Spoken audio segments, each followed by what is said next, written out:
This is a show I've been waiting way too long for. 3 shows, 8 seasons, and I can't stop watching them. I can't even turn it off for the show. I can't help myself.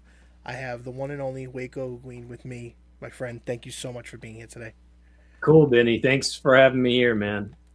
I It's an really honor. appreciate you bidding those drawings up for us that we did. I didn't think anybody's going to buy those things.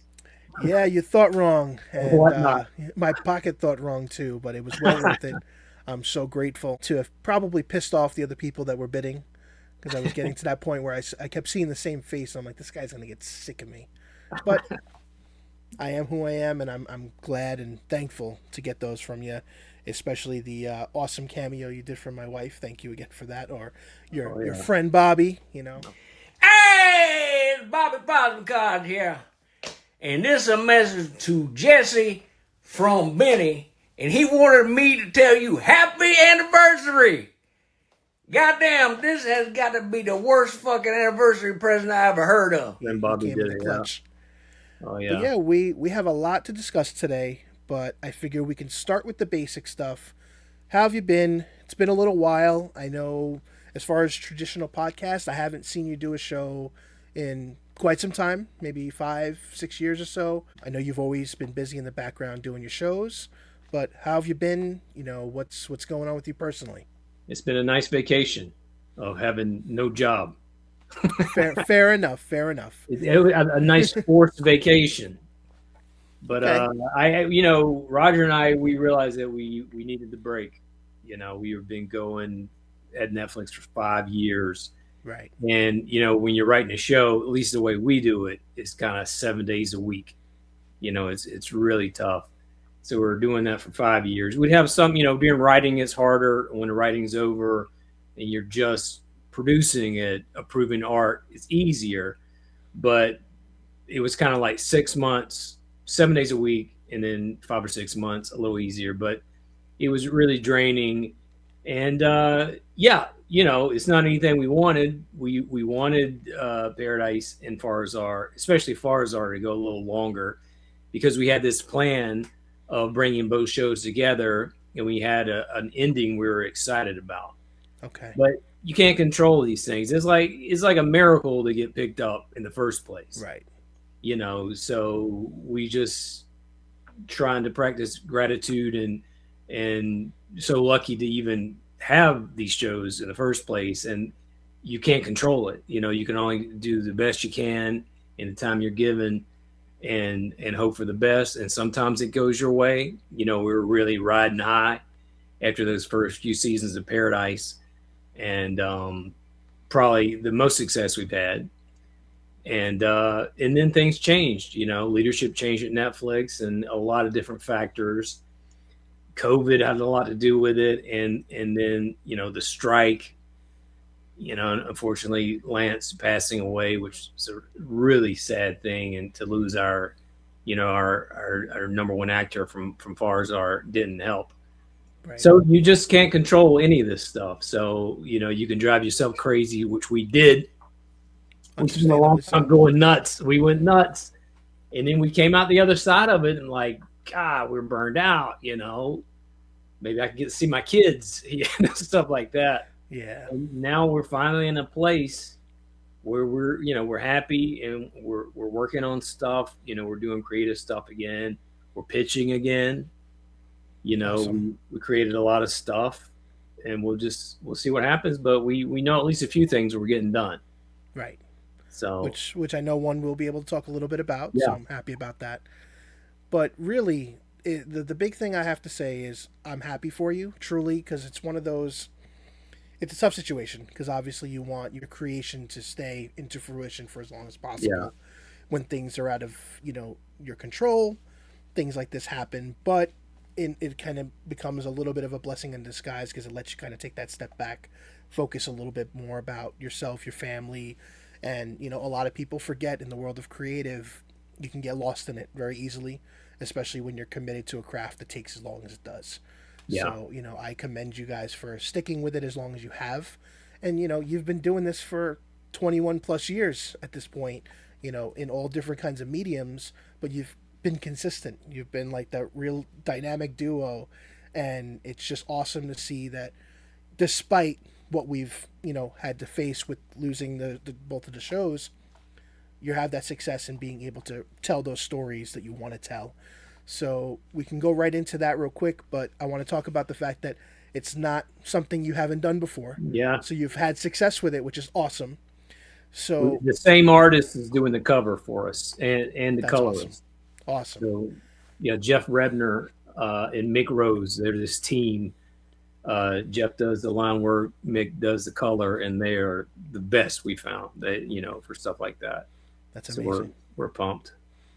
So when it comes to that, what made you think about, hey, we want to tell this story, we can do it in other avenues? Obviously, you didn't want to go to the point of having to pitch it again, plus in some cases not having the rights to do so. What was the decision behind for Brickleberry and then now going to the comic book format that made you feel like it would work? It's really, Roger's a huge comic book fan, but really for shows, that's really the only route possible because you just don't have the rights. I mean, maybe one day it will change, but the way it's been since television started is if you want to be on their network, they have to own your characters, your entire show throughout the known universe for all time. It's just how it is, and it sucks. And people wonder, hey, why are you guys doing those same two voices on two different rednecks? Because we don't own the last rednecks. Right. We love the characters, but we don't own them. So we have to keep changing it up if we want to keep doing any kind of version, because you just can't get those rights back. The best thing you can do is pray that they will give you the rights to do something like a comic book. And fortunately, they were nice enough to give us those rights on Brickleberry, and Netflix was really cool and said, basically, any show you've done for us, you want to do comic books, you go ahead and do whatever you want to do with that. So not only do we have Farzar, we have Paradise, we have a pilot that we did for Netflix that didn't get picked up called Super Fucked. It's a superhero show. So hopefully that's going to be our next comic book because we wrote a pilot and we're really happy with it. And, one lesson you got to learn when you're doing this is you can't beat yourself up because it's really not about the creative. It's about what that network wants. What's that mandate? That morning meeting, they said, hey, we want more of this. We don't want any more of this. That's really why shows get picked up. And it is so much timing and luck, so you just got to have a good show in the right place at the right time. And if any of those things don't match up, it's not going anywhere. Right. And that's usually what happens, Makes sense. But yeah, they were really cool. So we have a script for our superhero show. We already have a cover done by those same two guys that did our Brickleberry cover, and just finished the Paradise PD Farzar cover. It looks incredible. Hopefully we'll get to release that soon. And they've already done the cover for the next comic. Wow. That's awesome. So you've been busy, which is good. So you got a little back to reality, but again, when you're at it and you've been at it so long, you just kind of, get back into that groove, which I'm happy for you. And I hope that this creates future opportunities, because what can really be a great success story is when the comics do well, because we are in an age where comics are popular more than they've been. And as somebody that grew up in that era when they weren't popular, it can open so many doors, and it can get maybe Netflix to think about it again and say, you know what, maybe they were onto something. Maybe we missed out. And, again, you brought up there's a lot of variables, and a lot of it is, potentially woulda, coulda, shoulda, like they could have, maybe we should go back, but they like to stick with their guns. And at this point, it's really about closing that story the way you wanted, which is important. Yeah. I mean, there is a number that's, if it hits, it's undeniable. If it's a huge success, right, I would assume we'll be animating that comic book for Netflix, which would be amazing. So it's tracking to do well, but I don't know if it's going to do that well. Right. but there absolutely is a level of success that they can't look away from. So Okay. we just have to see how well it does. Understood. With this comic book, now we're tackling two of your IPs.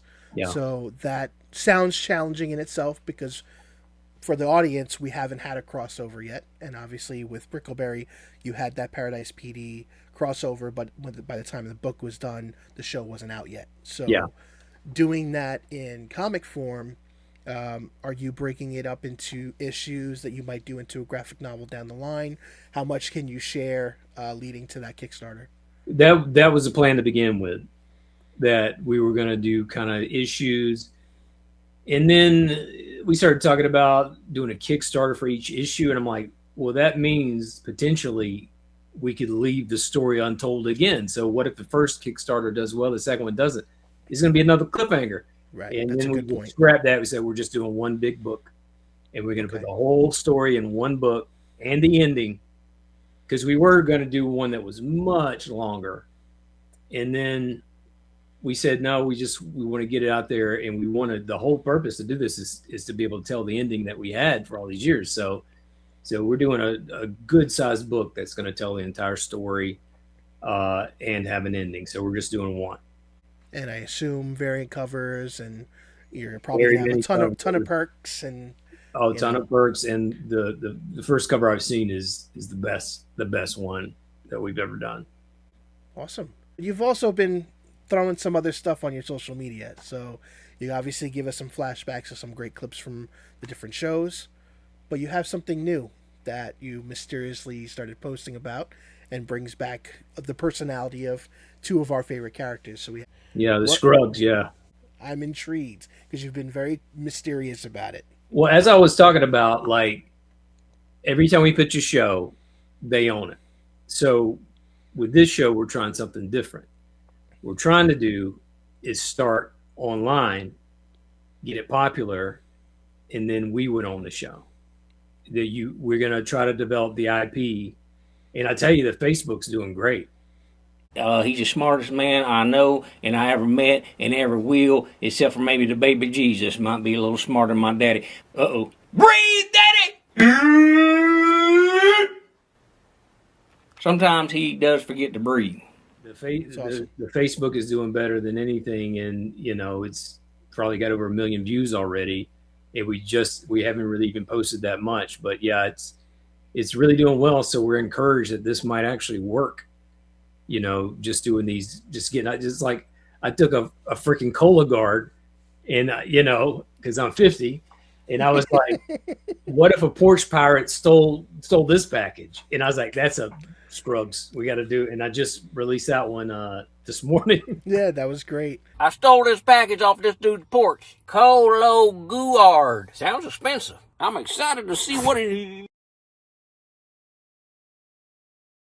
Happy birthday. And yeah, already almost 100,000 views just on Facebook. So I've seen other people do this. Has-Been Hotel did it. So we don't know if it's going to work, but it is working pretty well so far. And as long as we don't sell a show somewhere else and get busy, we're going to keep doing them until hopefully we can have the leverage. Say we'll do the show for you, but we own the show. We made the show. We built this show up. You didn't do it. We did. Right. So we need to own it. So when you cancel it, we can do whatever we want with it. It's more of a licensing thing then, right? It's not like, please give us a show. And then, they want to own it because they're going to put the money into making it, promoting it and everything. But if the shoe's on the other foot, if it's us that built this brand, then we get to keep it. And then when it gets canceled, I don't have to beg to do a comic book or take it to another network or just take it back to Facebook. Right. And just start doing the old. I think something's got to change with. When you spend years developing this show, I mean years, like on Farzar, years. Like we pitched Farzar before we pitched Paradise. That was going to be our next show after Brickleberry, because we wanted to do something completely different. Right. So we pitched it. It almost got picked up. Some upper executives said they didn't like space. So I got the hint. They were basically like, look, when Brickleberry came on here, it blew up. We want to own it. We can't do Brickleberry because we want to own it. but basically just give us Brickleberry. I know everybody gives me so much shit. You're just doing the same show. I'm doing what they asked me to do. Yes. They wanted Brickleberry, basically. So that's what we did, and it was a huge success for them, you know. And look, I love all the voice actors from Brickleberry, so I had no problem just moving them over. Right. And, you know, it ended up being a different show. It is very similar. I'm not going to argue that it's not very similar. Obviously, it's our humor, and it's got a lot of the same voice actors and some of the same personalities. But Chief is different from Woody, you know, and Kevin's very different from Steve. And even Robbie and Delbert ended up being slightly different from the other guys because they had different backstories. And Delbert was a Disney star, you know. We just went different places with it. But that's exactly what I was asked to do. Am I going to turn down a TV show? No, you know, especially not a show that I love doing. We would have done Brickleberry forever. Right. But so what was your question? I'm just talking my ass off. And you totally answered it, which was Those Scruggs. And I have to tell you that I love that idea. I think that that's going to work for you because that's the way it has to be. You're right. Everything has to change. And, you know, somebody like Ryan Coogler, I'll just use an example with Sinners, you know, he fought. That was, when I heard that, I was so happy. We need that revolution. Look, creatives get paid a lot if in success, but they also get their creations ripped away and then set on and not used. Yes. You know, it's like we had so many chances to do stuff with Brickleberry that we just didn't get to do because we don't own it and we get told no a lot. The comic book was great. They did say yes to that, but someone approached me wanting to do a whole bunch of merchandise and clothing because Brickleberry, when it went on Netflix, was huge. And we just got told, no, you can't do that. It was like, but this is just going to make you money. We don't care. No. Yeah. And it's so frustrating because I was like, we made those guys. And you guys didn't even pay us that much. Right. And, you know, if you're not going to use it, why not give it back? Yeah. But they don't. And, you know, I guess it makes sense from a corporate standpoint where they just want to own IP and make money. But creatives in that capitalism thing doesn't always mix because it's, you know, it's so important for creatives to be able to use their creations. And if they were doing something with it, I wouldn't care, but they're just sitting on it. I mean, I guess the old episodes, we are lucky that the old episodes are still being seen because a lot of guys get their stuff buried. Right. HBO Max will just take it off and you'll never see it again. So we are lucky that people still get to see it, but we would like to do more. And I think the fan base is still there. I still see new Brickleberry tattoos, and people ask me every time we announce something new, how about Brickleberry? Yeah. And it's like we've been trying for 10 years to do something. You know, we want right now just to get permission to do a Kickstarter for a Brickleberry movie. Right. And we have not been able to get that permission. You know. Understood. Yeah, so. It's a challenge because we use this theme a lot on the show. You're dealing with the machine in any corporate entity, and as a creator, when you create something and you get to those points where you're going to get that mass audience, because that's to me that's other than the financial support, it's the reach. You know, getting it to be seen in the world, and it's hard to compete and say no. I want to keep, but you guys have 2 decades of experience. You have fans that support you as the creators. They support the shows. They obviously talk about the shows, but they know where it came from. And I think that what you're doing between the comic and the little clips is a great way to kind of feel that out and get people to get involved and share it and talk more. And I love the current events aspect because it makes you have unlimited content when you think about it. You know, like all the Stranger Things stuff was great. Yeah. You know, with that girl who keeps getting them nosebleeds. We got to wait for the next big show for you to stockpile. Maybe I should do the Game of Thrones show, but the good thing about those guys is it's simple enough that I can animate it all. That was gonna be my next question was, are you the one doing it? Like, I am an animation major from the University of Georgia. I'm not good at it, but I'm good enough. You do a great job because I mean, obviously, your art style is your art style, which is uniquely you. And you know, seeing the characters, you get that reminiscence from the past shows, which is great. But I was curious, you know, if because you know, I do the creative side, but the animation side is not my skill. So I'm always like, man, just to see it come to life, it's different, as you know, and being able to take that to the next levels is great because you just have your partner in crime, Roger, that you guys can just do the dialogue all day, which is awesome. We literally record it in my car because if you don't pay for a studio, we do have a studio, but we're trying to do these as cheaply as we can. No, that makes sense. The car is a perfect studio because it cuts all the echo. That's how when we started on the Damn Show back in '98, we recorded everything in the car. So we're still doing that in the pinch. If we're doing a podcast, we'll record it on the good mics, but everybody's watching on their phones anyway. Right. So it doesn't have to sound perfect. It doesn't have to look perfect. The important thing is just to put it out there, get it done. If you have an idea, I hate having an idea bounce around my head that I can't get out. Yeah, I've had ideas sitting in there for 10 years sometimes. And when I finally, like on Brickleberry, Steve with the country songs. I don't know if you remember that. Oh my God! Oh, of course. It was 10 years we had that. We had Butt Love. We thought of that song and the whole double entendre, and we couldn't figure out anything to do with it. So when you finally get that one done, it was like, oh, we can finally stop thinking about this crap, just get it out of here and let people see it. I have to give a guilty pleasure, which is Butt Buddies. Butt Buddies, Butt Buddies, we stick together when things get muddy. We are Butt Buddies, Butt Buddies. You started where I parked, but I found a way into your heart. Oh yeah, ever written. Well, Tom Kenny, anytime he gets to sing, yeah, him and Dana and Dave and Cedric, they all incredible. Yeah, great chemistry. And they have great chemistry too. So well, I mean, that's why we did the episode of Paradise. It was sort of like the episode of Brickleberry, but when the kitty diddlers or fiddlers or whatever it was. Yes. Just because they're such great singers, we wanted to, before we knew the show was wrapping up, says that we got to get one where they can all sing together, and they, nailed it. So let me ask, are you the one writing those songs, of course? Or is it a mix between... It's a group effort, Okay. Jeremy Sasinko is a writer that has been on all of our animated shows. So he's really good. He's musical, can play the guitar. So almost all the melodies are him. Okay. And sometimes he writes the lyrics too, but most of the time it's a group effort on the lyrics.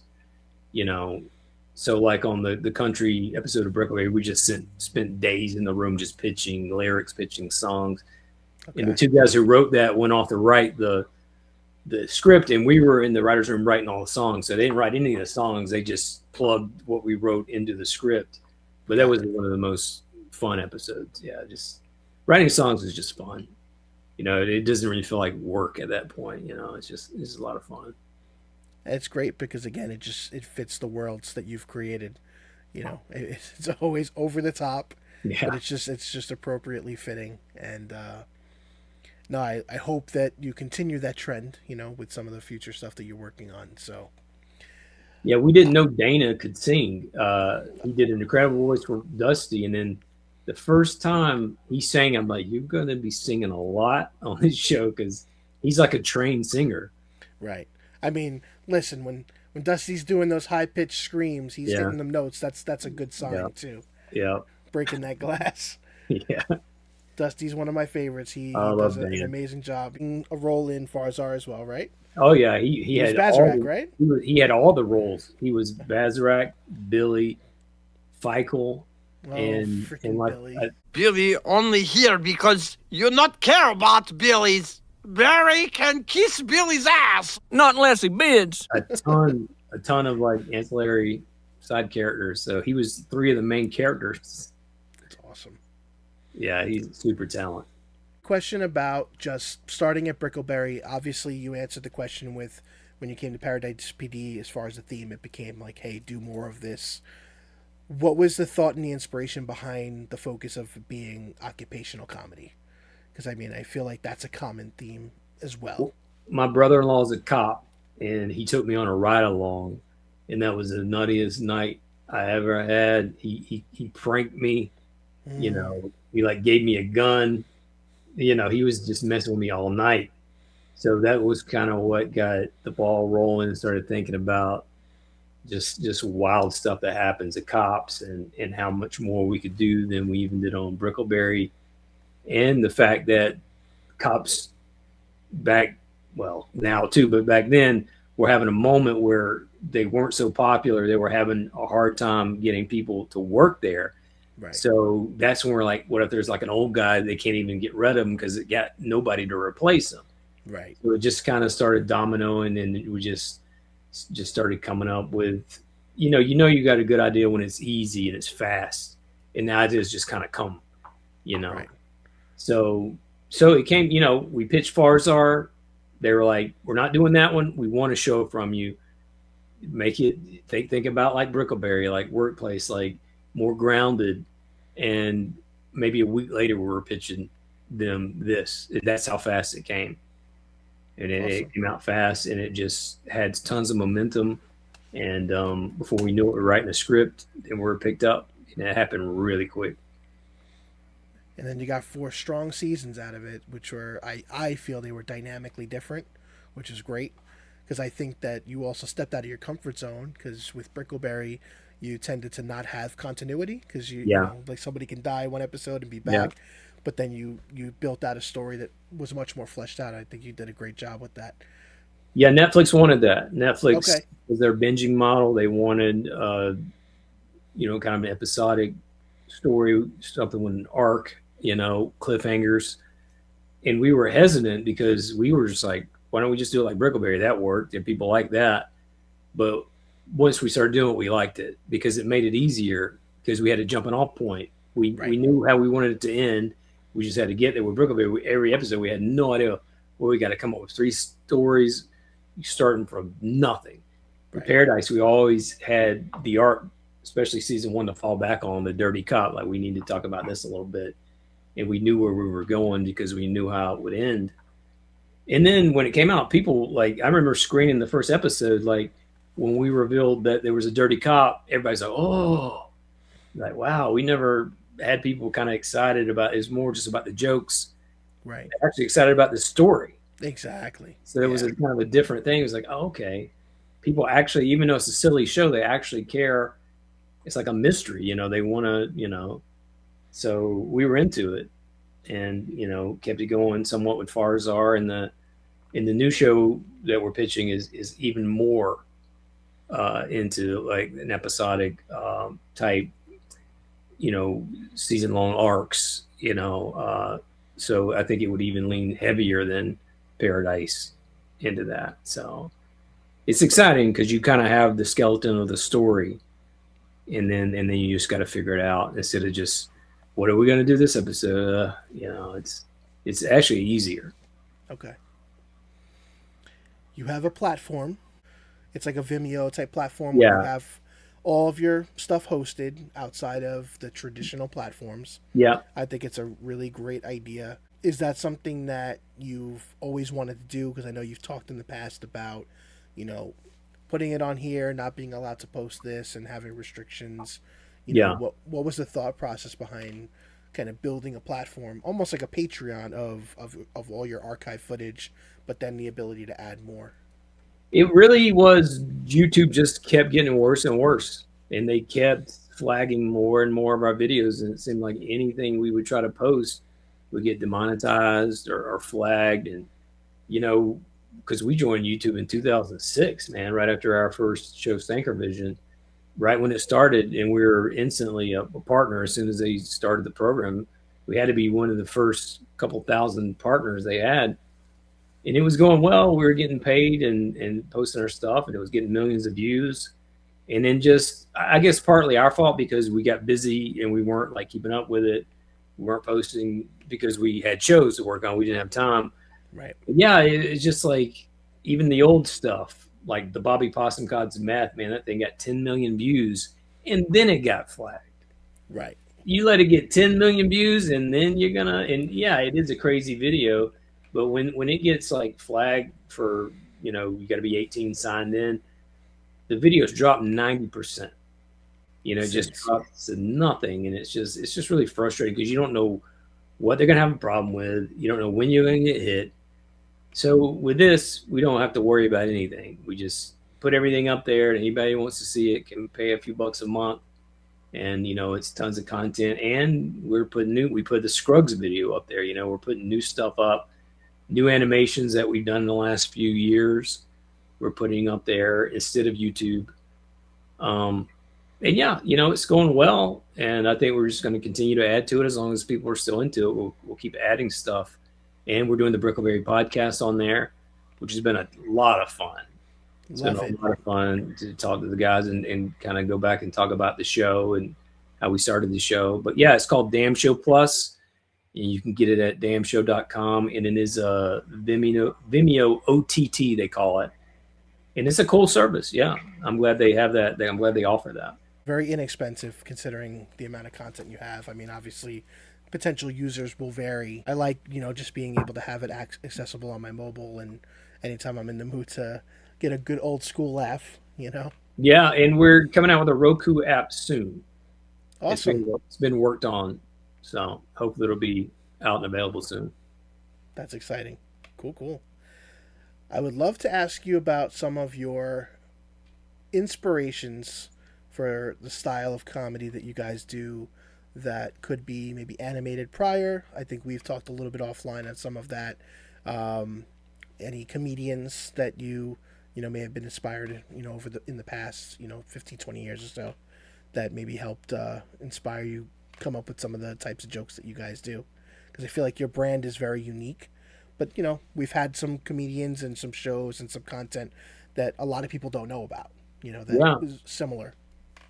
I think as a kid, my granddad was the first person that I learned about dirty jokes and stuff, because my mom's very conservative Christian, but my granddad was in the Army and he knew a ton of funny, dirty.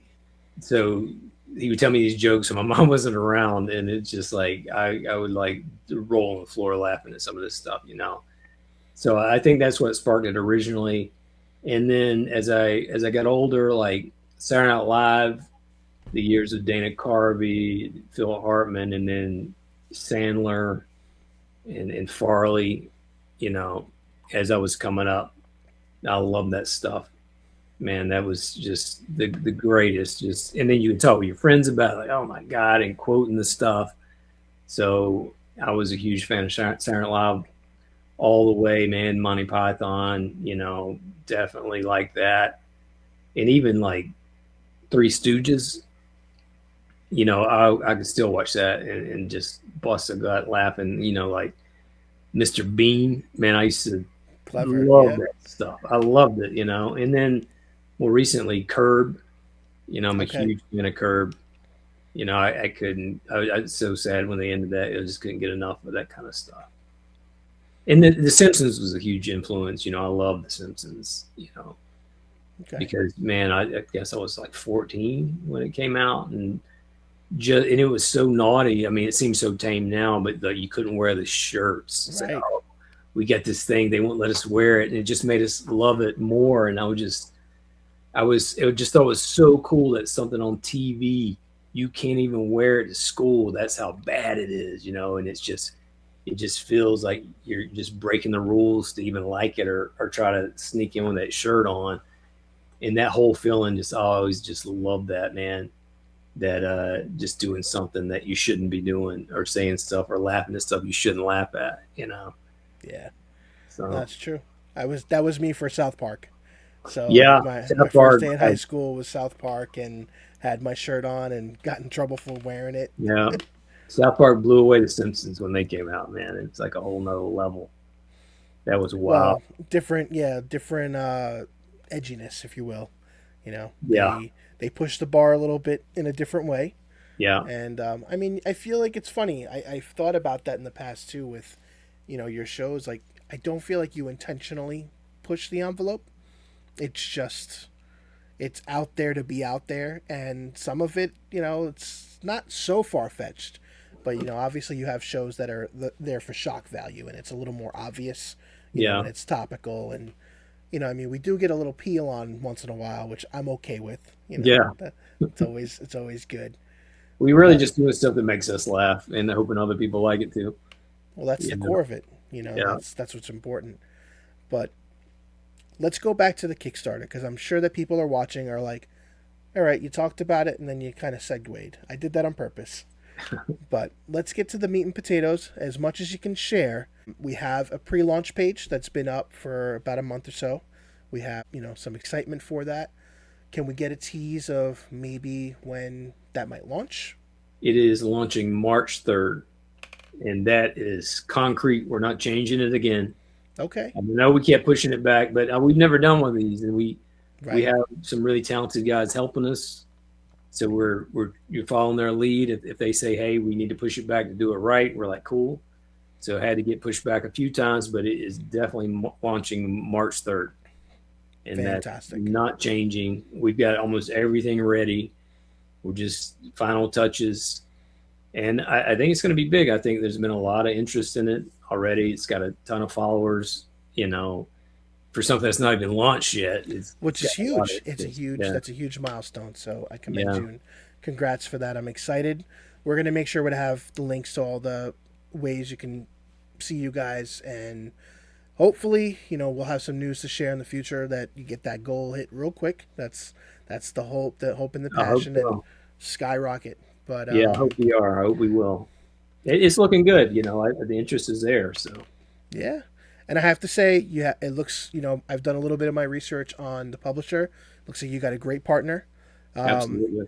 Gungnir has got quite the pedigree. They have some great titles under their name. They, I believe the people that are involved have been part of some really successful Kickstarters as well. Most recently, a SWAT Cats comic book, which broke a ton of records.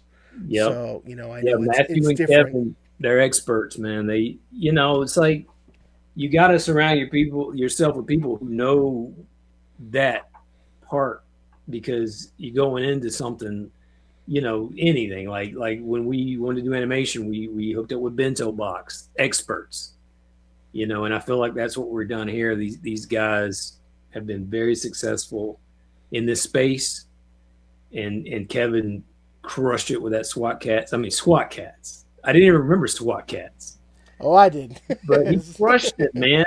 Did you get in on that? I did. I had to. Nice. Yeah, nice. I was impressed. So good. The art was so good. It's like right out of the show, which is. I mean, that's what it looks like. You guys did with Brickleberry, and I assume we're going to get that same quality, especially. I think it might be a little better. It might be a little better this time. That's awesome. I can't wait. I think 7 pages, full color. Yeah, I think we're jumping over that bar on this one. Okay, so they're teasing you too, which I will tell you, I know how frustrating that is. Yeah, in a good way, So with the process, it takes time. You have a large team involved. Is this something that you've been working on for a while, as far as the comic itself? You said you were pitching the idea earlier on, but has the book been kind of underway for a while, or is it kind of just getting started? The script's not 100% done. We wrote a portion of the script already, so we could have pages to show. So when we launch a Kickstarter, I believe there's going to be 7 pages you're going to get to read. Okay. And it's its own little, it's a complete scene with the Paradise PD, and I think people are going to love it because it's got some favorite characters in it. So we have a complete scene done. We have a rough draft of the entire script done. So once it funds, we'll go back, we'll do a polish on it, and it'll be ready to go. I think what took the most time was getting the rights to do this. Absolutely. Now, that was a process. That's always a process, and it's just finding the right person that works at a company that's willing to play ball and likes to help out creatives. And it's really hard to find that person, but I think we've been so lucky with getting the rights to do the Brickleberry crossover with Paradise that we had some friends and some relationships there at 20th. And then we found the right people at Netflix that were really cool. And when they do something like that, it makes me want to sell them another show when they do us a huge favor like that. Right. So I am happy that they were nice enough to do that, but that's what takes the most time. and then finding the right guy. Olin Rogers from Final Space helped me out a lot because I saw what he did with his book, which was a huge success. So he helped me out. So there's just tons of good people in this industry. I think more good than bad. There are some bad floating around, but more good people.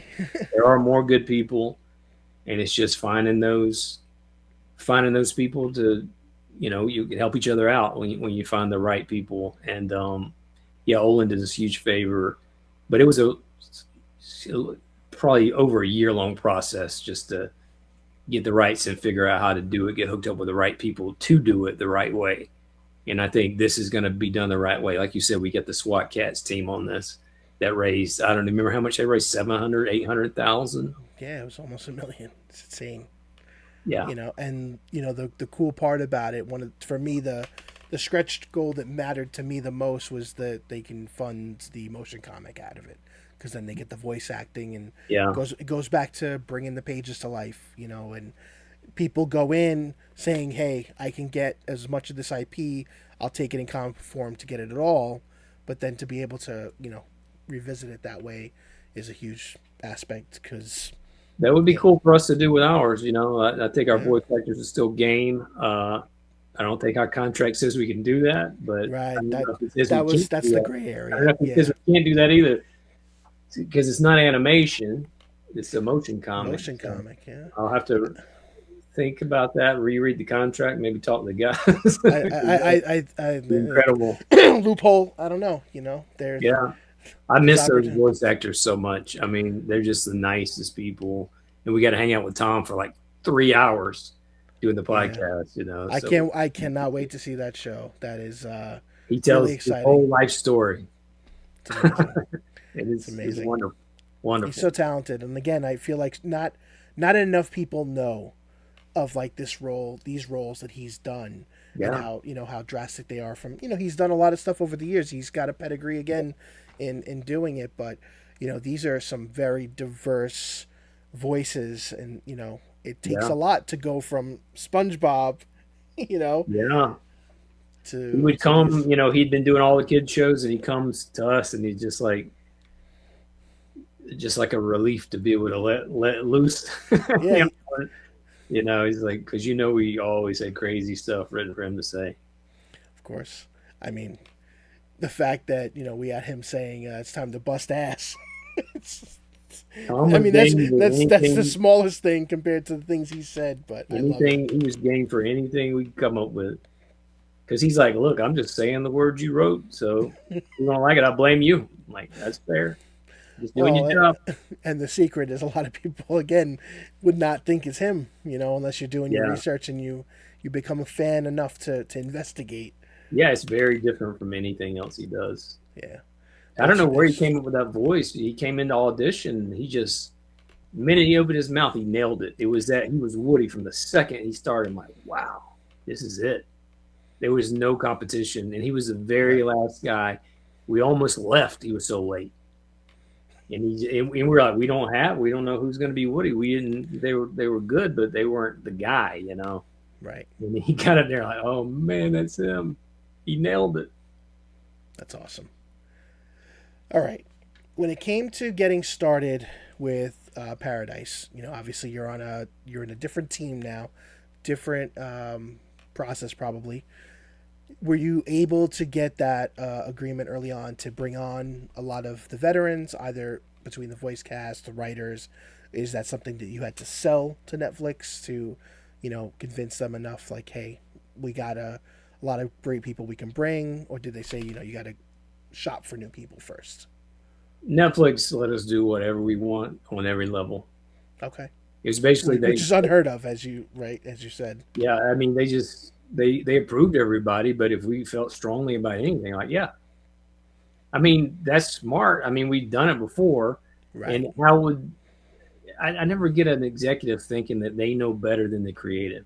The person whose show it is, especially if they've done shows before, of course they know how to do it better than the executive who's never done it before. Right. But at Netflix, they get that. They want us to succeed or fail on they let us do it. and then it's up to us. And then Brickleberry everything was a struggle. We ended up getting what we wanted on every level, but we had to fight for everything. The casting down the line, writers. It was a struggle. It was just like zaps your energy so much. You don't even have anything left to be creative after you fight for the writers, for the actors, for the way the show looks, for everything. And then you got to turn around and whatever energy you have left to put into the script, So when we got to Netflix, we couldn't believe it. I mean, from top to bottom, everything was just freedom. All the way down to this thing that sounds the silliest is the runtime. You wouldn't believe how much time it takes to get an episode down to 21 minutes and so number of frames. You're going to be on Comedy Central. It has to be down to the frame. So some episodes you're having to cut stuff you love. Some episodes you're having to add a bunch of crap because you're short. Netflix is like anywhere from 20 minutes to 30 minutes. Make it work. Show me when you're done. We're like, wow. Just taking that off our plate just freed us up so much. Just that one thing that we didn't have to even worry about how long the episodes were or whatever we wanted. I mean, we tried to do a 2-minute episode one time. That was one thing they said no to. No, it was going to be like 15 seconds long. That's what we're going to do. It was so stupid. I'm glad they said no, but we really asked if we can do it. And that was the one thing that's like, no, you guys are nuts. What are you talking about? But we just thought it'd be funny because it's never been done. Right. But didn't get to do that one. But that's pretty much the only thing they said no to. Okay. I mean, that's a lot of flexibility, which is awesome. I mean, Yeah. It shows. Because, again, the one thing I always thought about watching Paradise on Netflix is pretty open, as far as the type of content that you can find. And I think there was a show that released last year that I felt like really pushed the boundaries. I think we talked a little bit about it with the neutered dog. I just felt like that was like extremely over the top versus because I kept watching and I'm like, how are Waco and Roger getting away with this show? Like, there's just certain scenes, between Dobby and good old foreskin monster. It's great, that they allow that because I feel like you think about previous history with shows, there's always red tape. It's like, all right, you got to draw the line somewhere, because I think even the guys at South Park definitely, take it easy. And the difference is we don't care. I think they're just like, sure, we got you. Throw it in when they leave. I think that's... Well, those guys, they do whatever they want, anything. They built the network, so I guess they can, Well, it comes from that consistency of believing in your craft. And listen, I think you're well on your way to doing the same because you have something that no one else has. And I'm so grateful to be able to talk to you about it, and I'm excited for what's to come. I really, really hope that the Kickstarter just does amazing, Yeah, I hope so. I think it's looking good. There's been a lot of interest. I know everybody would rather have the cartoon, most people, and I get that, but that's not an option right now. Right. Well, I think your fans are loyal. I will say that. Yeah, they are. And I think that them getting anything is awesome. And like I said, from doing that auction, freaking Wild West, I told you my pocket will never forgive me. But what happened? I know when I messaged you, you're like, no, you didn't. Yeah, I would have just given them to you for free, man. No, I appreciate that. Listen, my goal is I'm a big fan first, obviously, initially. But, as a peer in the creative world, I have nothing but love and respect for you because, again, you've stuck to everything you've done all these years. You have done the type of comedy that you guys love. You haven't changed your ways, because we have a lot of creators over the years that as the world changes and the times change, the content changes. And that's okay. It's not to judge that, but, when you have, a love for what you do, if you can keep doing it and you're not worried about, if there was consequences, but you're just having fun while doing it, and that's the core of it. But as years go on, we get older, you have a family, there's a lot to balance, and that's the side that a lot of people don't talk enough about, is that grind, that being in the workplace side of things, where it's not always fun. And like you said, 7 days a week, sitting in a room, whatever it may be, that was one thing to tie to that real quick. Obviously with COVID, things changed, so I assume a lot of your meetings became remote, stuff like that. All the writing, everything on Paradise Part 4 and all of Farzar was remote. Everything. Even on Farzar, hiring the actors. They're actors I never met. They're writers I've never met. Interesting. It was really a wild time, and it definitely hurt the creative part, because there's nothing like sitting in a room. Right. I mean, sometimes side conversations become stories. Sometimes stuff they say in the break room, they come back in and that becomes a story in the show. So on Zoom, there's no side conversations, and everybody just wants to get off of it as quickly as possible, because 8 hours on there, you get a headache, staring at the blue light. It's so draining. So, we did the best we could. I'm still happy with everything, but I also wonder what would have been different if we'd have been in a room, especially for Farzar, because the entire show was on Zoom. Right. And look, we came up with a lot of great stuff, but you just don't know what you missed.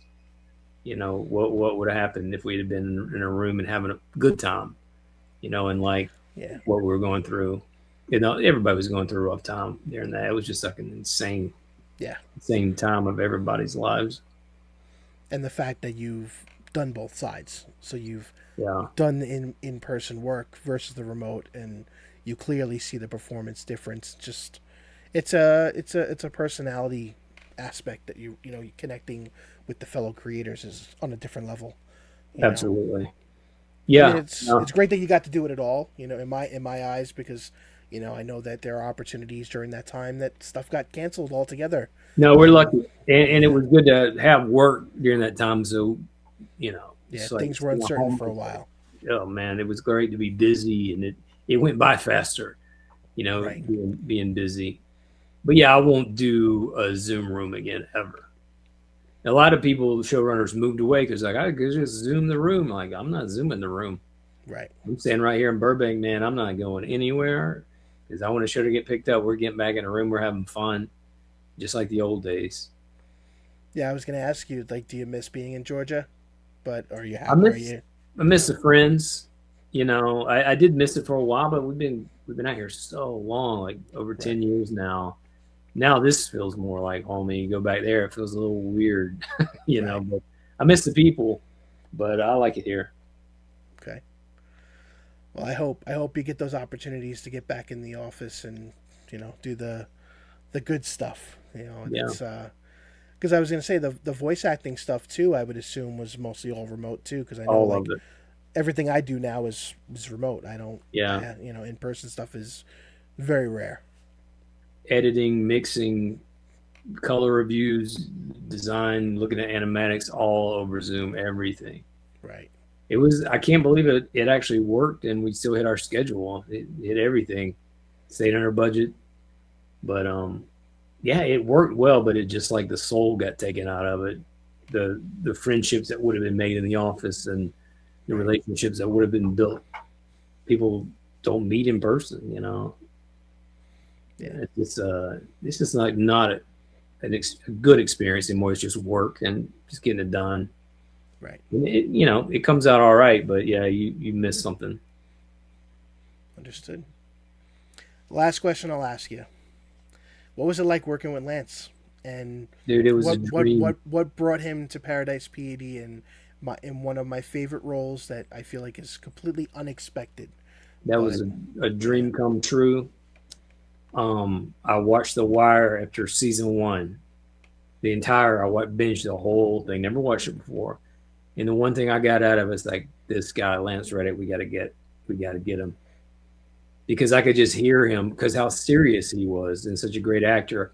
I was like, we can make him say the silliest stuff in that serious way. It's going to be incredible.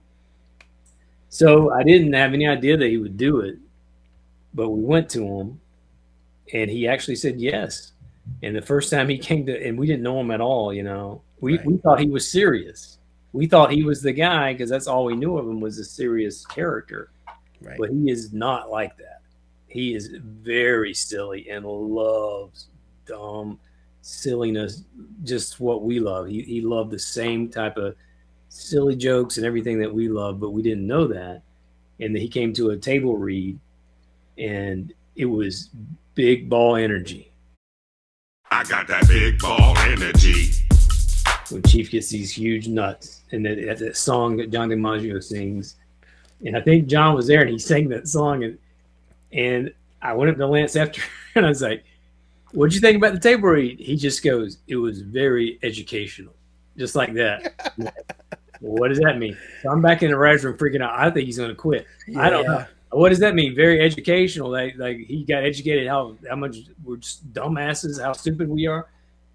But then we became friends. We started playing Destiny every Saturday.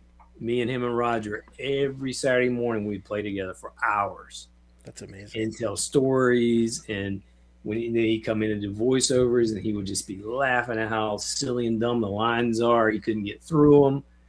And just game for anything. He was making fun of The Wire. We wrote this whole bit about him making fun of his character on The Wire. He was down for anything, man. And just loved to have fun, loved to laugh.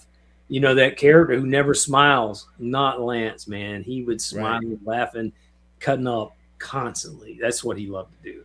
He just loved to laugh and be silly, and we miss him, man. It was so tough to hear that. It came out of nowhere. We had played with him that Saturday before he died. The early that next week, we had just played with him for hours. He played with my son that day because my son was a huge Destiny fan. I had to run out for a minute. I was like, "Lucas, jump in here," and I was like, "Don't bother Lance. So don't say anything. Just play." And I walk back in, and I hear my son go blah blah blah blah blah, blah just talking to Lance. And I apologize to Lance. He's like, "Oh no, man, he's great. I love talking to him." He was just the nicest guy. Yeah. And it was so tough, man, to lose him like that all of a sudden. It's plus him being like one of the healthiest guys I'd ever met, like strict diet.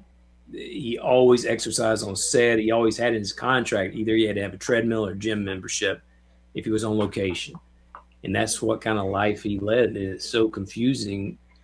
What happened? How did it happen? It's like sometimes you can't prevent stuff, no matter how diligent you are, and that's a scary thing about life. You don't know how much time you got. Even you can be as healthy as you want, you just don't know.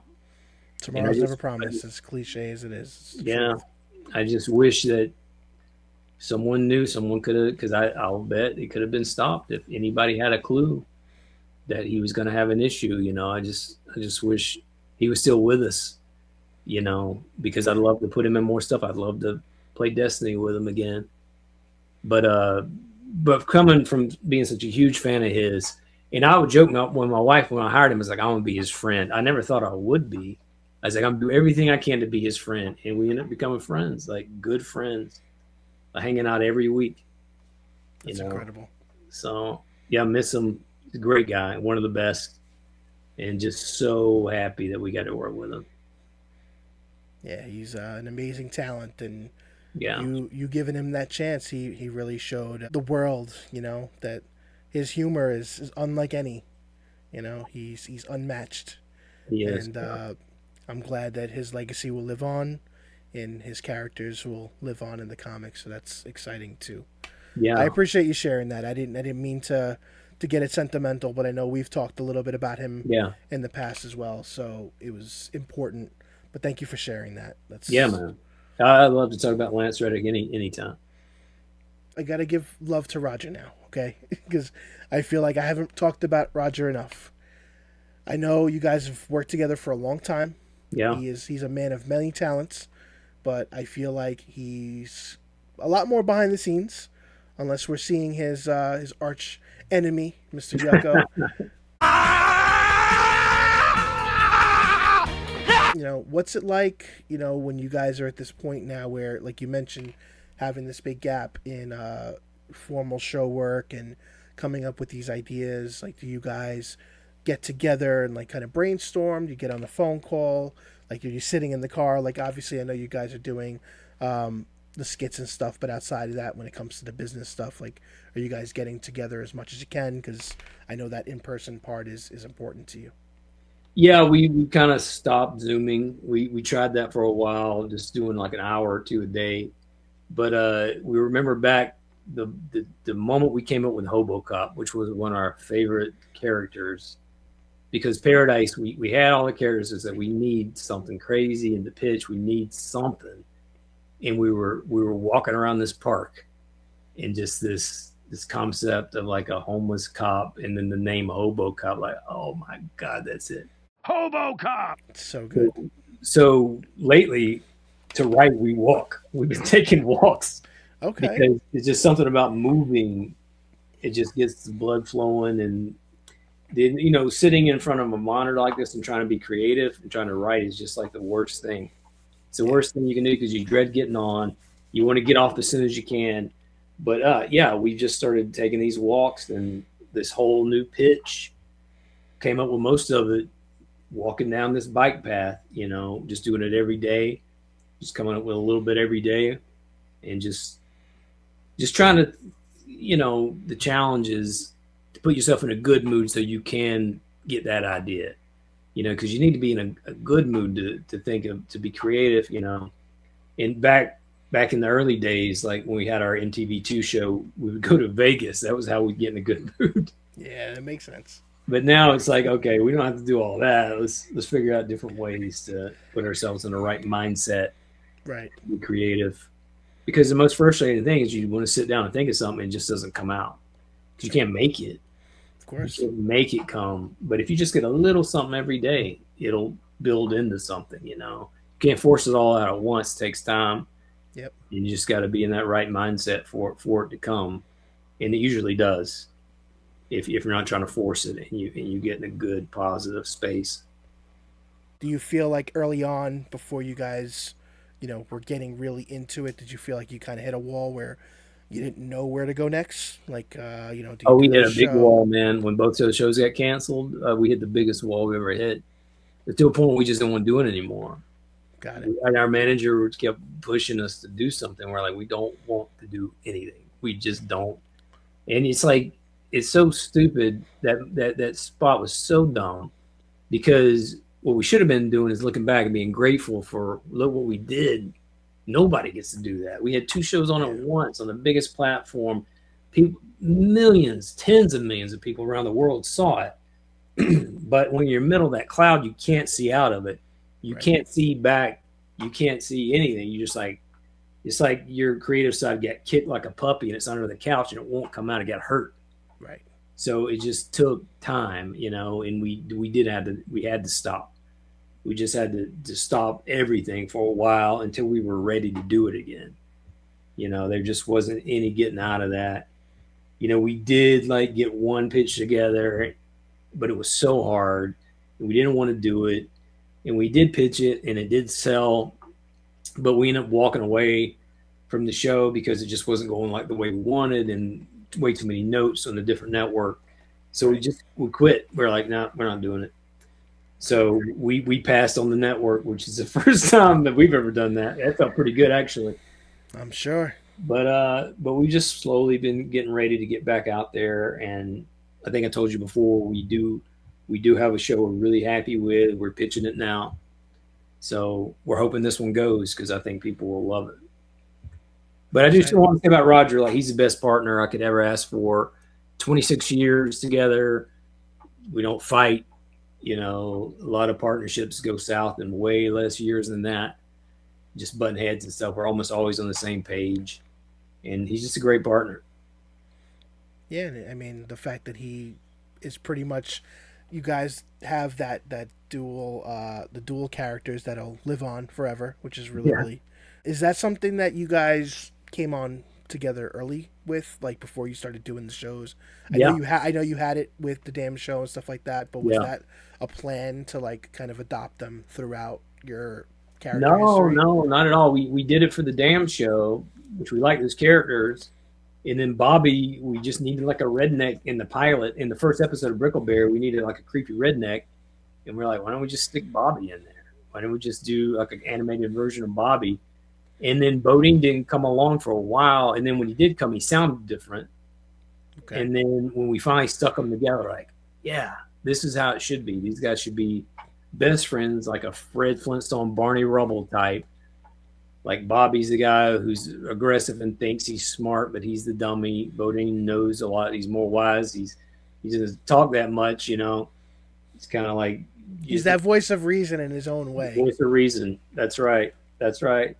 So it just worked, and then we just kept bringing them back because we like them, you know. Right. And you know, at first we tried to figure out how to license those guys to put them on Paradise. There's just no way. And that's a frustrating thing. If that didn't exist, there wouldn't be 5 versions of these guys. It'd be the one version of these guys. Right. But we can't use them. So we had that's why the hair color and everything comes into play, which is important. So we weren't willing to let them die to give up on them. We love them. So we had to figure out how to do it. And that's only, unfortunately, until things change, that's kind of stuff you got to do. You know, it works. So yeah, we won't give up on these guys. You know, we're always going to be putting these guys in everything because we like them a lot and they're easy to write for. Well, I mean, it's you don't have to hire anybody for it, which is great. Yeah, it's just throwing a little bit of your personalities in there, which that's it, uniquely you. So definitely our personalities are in there. Definitely are. Awesome. Well, look, I think I could talk to you all day, to be honest, but I don't want to keep you. I'm sure you got a lot going on. Again, I'll have all the links, the podcast. Forgive me for the acronym for the damn show. I'm going to get the link for that platform because I always try to remember it. I always think VHS. Damn Show Plus, you can just call it that. Fair enough. Yeah, I'll have that, and I'll make sure to have the Kickstarter link ready. And again, March 3rd, super excited.